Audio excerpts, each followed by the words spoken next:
हरिलाल की जय। सबाई जय देवे। बरसाने वाली श्री राधा रानी की जय। वृंदावन धाम की जय। श्री सुगंधा धाम की जय। ठाकुर जी महाराज की जय। श्री श्री शारदा मैया की जय। स्वामी जी महाराज की जय। श्रीमद् भागवत महापुराण की जय। जय जय श्री राधेश्याम। आसुन आज चरम सौभाग्येर दिन श्री रामकृष्ण शारदा मंदिरेर द्वितीय आजकेर दिने द्वितीय उपस्थापना दिवस प्रतिष्ठा दिवस। तो आमरा सकले जारा एखाने उपस्थित होयेछि चरम सौभाग्येर दिन ठाकुरेर एई मंदिरेर जे प्रतिष्ठा दिवस सेखाने आमरा जारा उपस्थित होते पेरेछि तादेर सकलेरই आमार व्यासपीठ थेके शुभेच्छा एवं भालोबासा।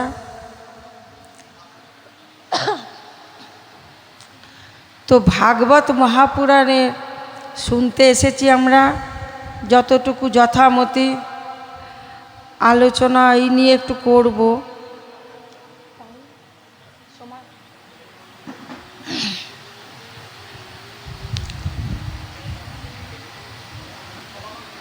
तो कलिजुग सबाई बोले अरे घोर कलि एसे गेছে আর আমাদের अवस्था खूब खराब कलिजुग ना सेटा ठीक नय ठीक कथा नय। कलिजुगे विशेष आरक्षण कलिजुगे बेशी कलिर जीव आमरा आमादेर आयु कम समय कम धैर्य कम सुतरां कलिजुगेर एक विशेष आरक्षण बेशी जाग यज्ञ तपस्या आमादेर द्वारा सम्भव नय। सेजन्य बोलছে कलिजुग नाम आधारा नाम संकीर्तन करले कलिजुग भवसागर पार हो जाबे। हरेर नाम नामैव केवलम कलौ नास्तेव नास्तेव नास्तेव गतिरन्यथा। शुधु नाम करलेই যদি पार হওয়া যায় ते सुযোগ কেন হারাবো আমরা। শর্টকাট প্রোগ্রাম সব কিছু এখন সবাই এখন জিস্ট চায়। সময় কম তো বেশি সময় না স্কিপ করে আমরা সামান্য একটা রিল দেখতে গেলেও স্কিপ করে তো এই সব কিছু স্কিপ করে যদি শুধু নাম করলেই উদ্ধার হওয়া যায় তো আসুন আমরা কিছুক্ষণ প্রথমে তো বাণীকে পাবন করবার জন্য হরিনাম সংকীর্তন যতটুকু সম্ভব আমরা করে তারপরে যথামতি প্রবেশ করব ভাগবতী আলোচনা। তো সবাই আমার সঙ্গে কিন্তু গাইতে হবে। আমি শুনবো এখান থেকে বন্ধ দিয়ে।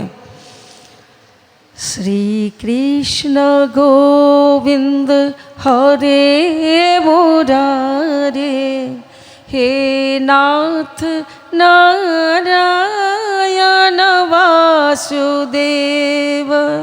শ্রীকৃষ্ণ গোবিন্দ হরে মুরারে हे नाथ नारायण वासुदेव। श्री कृष्ण गोविंद हरे मुरारी हे नाथ नारायण वासुदेव। हे नाथ नारायण वासुदेव। हे नाथ नारायण वासुदेव। हे नाथ नारायण वासुदेव। जय जय श्री कृष्ण गोविंद हरे मुरारी हे नाथ नारायण वासुदेव। वासुदेव। हरे कृष्ण कृष्ण कृष्ण हरे हरे, हरे राम राम राम हरे हरे, हरे कृष्ण कृष्ण कृष्ण हरे हरे, हरे राम राम राम हरे हरे, हरे कृष्ण कृष्ण कृष्ण हरे हरे, हरे राम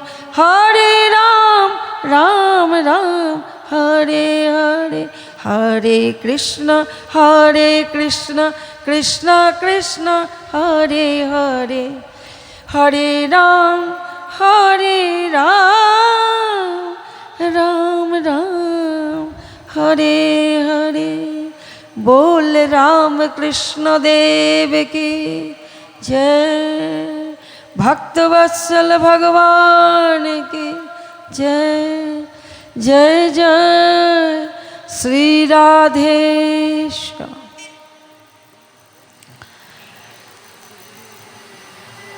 তো প্রথমে আমরা ভাগবত শুনতে এসেছি, ভাগবত শুনবো। ভাগবত মহাপুরাণ কি সেটা আমাকে আগে জানতে হবে। ভাগবত কি শুধুই একটি গ্রন্থ, কি পড়বো, খালি পড়লাম শুনলাম? না, ভাগবত সাক্ষাৎ ভগবানের শ্রী বিগ্রহ।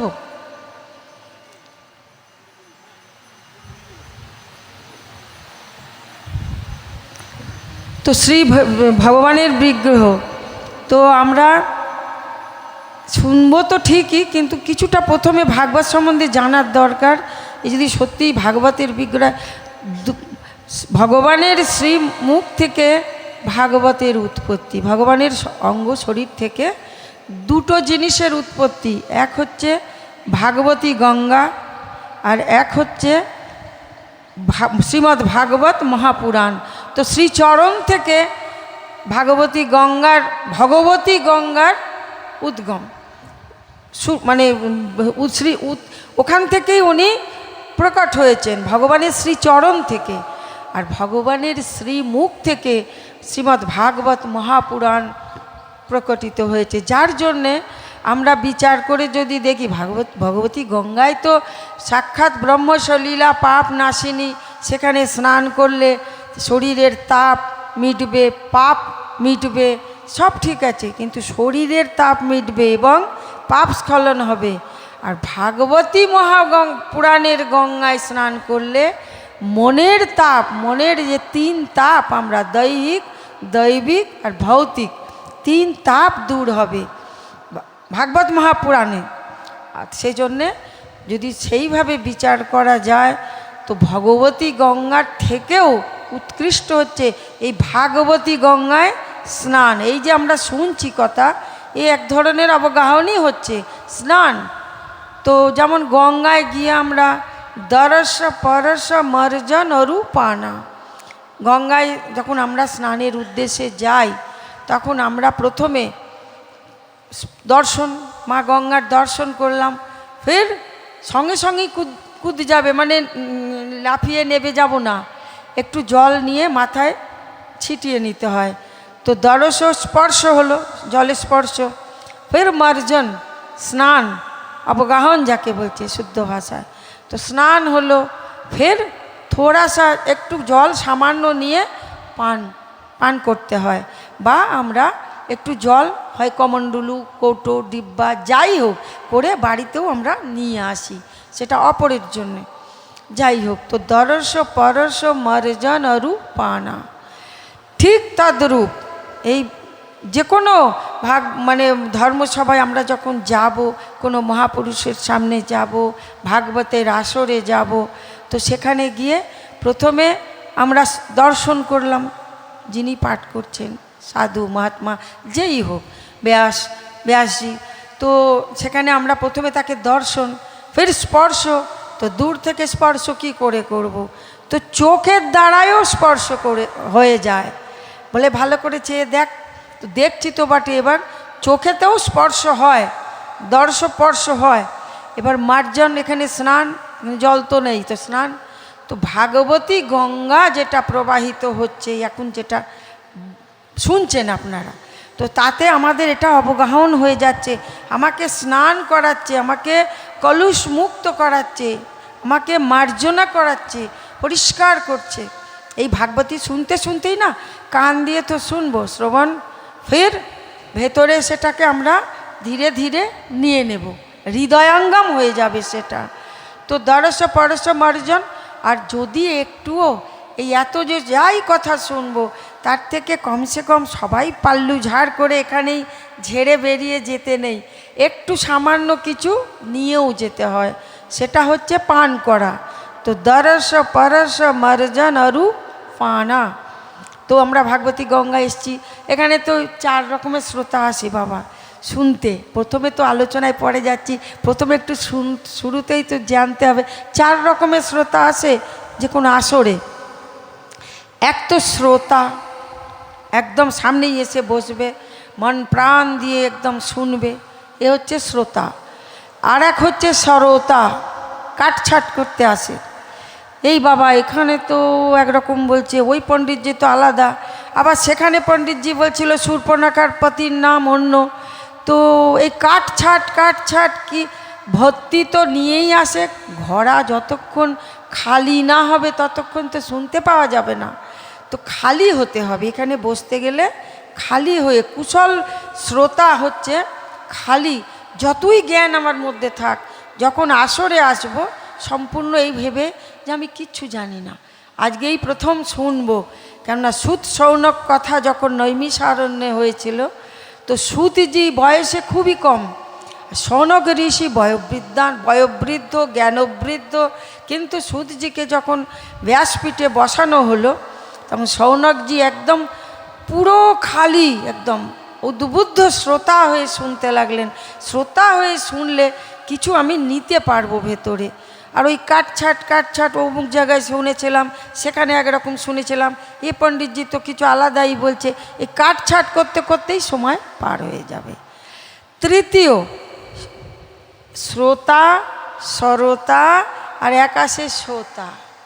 আমরা হিন্দিতে আমরা বলি ঘুমাবো বা ঘুমোনো, সেটাকে হিন্দিতে বলছে শোনা, সোজাও লাল্লা সোজাও, যশোদা মাইয়া শোনাতেন।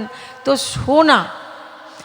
আরেকটা তৃতীয় ক্যাটাগরির শ্রোতা আছে, একটা মাঝখানে খাম্বা দেখে জায়গা নিয়ে নেবে, বেশ হেলান দিয়ে বসে যাবে, বসে নিশ্চিন্ত জায়গা, এখানে কোনো সাউন্ড চেঁচামেচি কোলাহল কিছু নেই। তারপরে ভক্তদেরও একটা ভাইব্রেশন থাকে, শান্ত পরিবেশ। এসেই ব্যাস খররাটা শুরু, নাক ডাকতে শুরু হয়ে গেল, ঘুমিয়ে গেল। যখন বল বৃন্দাবন বিহারী লাল কি জয় বলা হবে, ধাক্কা খুলে গেল, আরে আমি তো ঘুমিয়েই পড়েছিলাম, তো শোনাই হলো না, যা কথা শেষ হয়ে গেছে, যাক আর কী হবে, হাজিরা তো দিলাম। বেরিয়ে যাওয়ার সময় বন্ধুর সঙ্গে দেখা হয়েছে, ভাই কোথায় ছিলে এতদিন? আরে আমি ফালতু সময় নষ্ট করি না, আমি সব সময় কথার আসরেই থাকি। তো ভাই আমরা দুর্ভাগা, কিছুই শুনতে পেলাম না, কিছু অন্তত বলো শুনি। তো বলছে শুনলে তো বলবে, তো বলবে তখন কি বলছে, বলছে আরে ভাই এত সস্তার জিনিস নয়, তুমিও কোনো আসরে যাও, গিয়ে শুনে নাও। তা সুতরাং বলবার উদ্দেশ্য আর কিছু না, এখানে এলে শ্রোতা হয়ে শুনলে কিছু পাওয়া যাবে। তো আমরা সময়, আমাকে তো মাত্র 20 মিনিট দেওয়া হয়েছে, ওর মধ্যে আমি যথামতি যতটুকুনি পারি বলবো। তো ভাগবত শোনার উদ্দেশ্য কি? ভাগবত বলছে ভাগবত শুনলে মৃত্যু ভয় থেকে রহিত হয়ে যাবে। বিশাল বিশেষ জিনিস এটা। প্রত্যেক জীবেরই মৃত্যু ভয় আছে আমাদের। যতই বলি আমি মরতে চাই, সংসারে জ্বালায় অতিষ্ঠ হয়ে গেছে, ভগবান তুলে নাও, মৃত্যু দাও, মরে গেলেই বাঁচি, এই মিথ্যে কথা, সত্যি কথা নয়। কেউ মরতে চাই না। এক বুড়ি মা ছিল, প্রায় এরকম বলতো, ছেলের বইয়ের তাড়নায় মাঝে মাঝেই বলতো, ভগবান তো দূরে যাক, আমায় যমরাজও দেখে না। এই শুনতে শুনতে একদিন যমরাজ যাচ্ছিলেন, আর ওই জঙ্গলে গেছে কাঠ আনতে, তো কাঠের বোঝায় এত বেশি নিয়ে ফেলেছে, মাথায় তুলতে পারছে না। তখন বলছে, ভগবান তুমি তো অনেক দূরের কথা, যমরাজও আমার শোনে না। আমি তো এখান থেকে এই ইহলোক থেকে বিদায় হলে বেঁচে যাই, এই পুত্রবধূর এই তাড়না আর এই এত পরিশ্রম বয়সকাল। বলতে বলতে যমরাজ যাচ্ছিলেন, ভাবলেন এই তো প্রায়ই ডাকে, ঠিক আছে আজ এর কাছে একবার যাই। যমরাজ এসে দেখা দিয়ে বললেন, আচ্ছা বলো মাই কি চাও? কখন বলছে, কে বাবা তুমি, এত লম্বা চওড়া? তো বলছে, আমি যমরাজ, তুমি তো প্রায়ই আমাকে চাও। বলে, যমরাজ আমার শোনে না, যমরাজ আমায় দেখে না, যমরাজ নিয়ে যায় না। তো আমি সেই যমরাজ। তা বাবা তুমি কি জন্য এসেছো? না তুমি এই দুঃখ করে কাঁদো খালি, তা যদি যেতে চাও তো চলো। ও তখন তো বুড়ির মনে ভয় হয়ে গেছে। বুড়ি মা ভাবছে, এ বাবা এখনই তো আমি মরতে চাইনি, আমি কষ্টের চোটে বলি।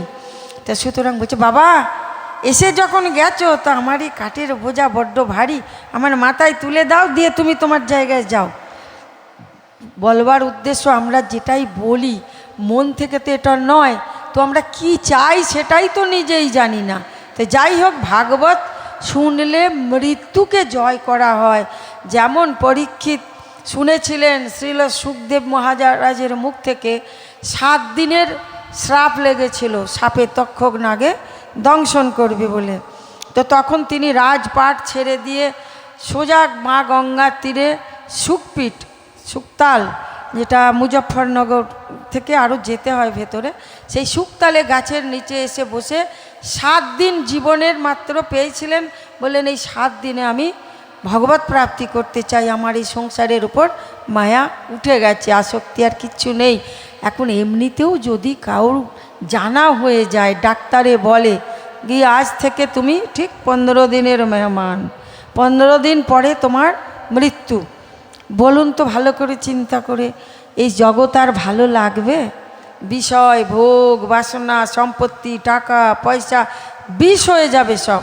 তখন একটাই সামনে খালি আসবে, 7 দিন পরেই আমাকে এখান থেকে ছেড়ে চলে যেতে হবে।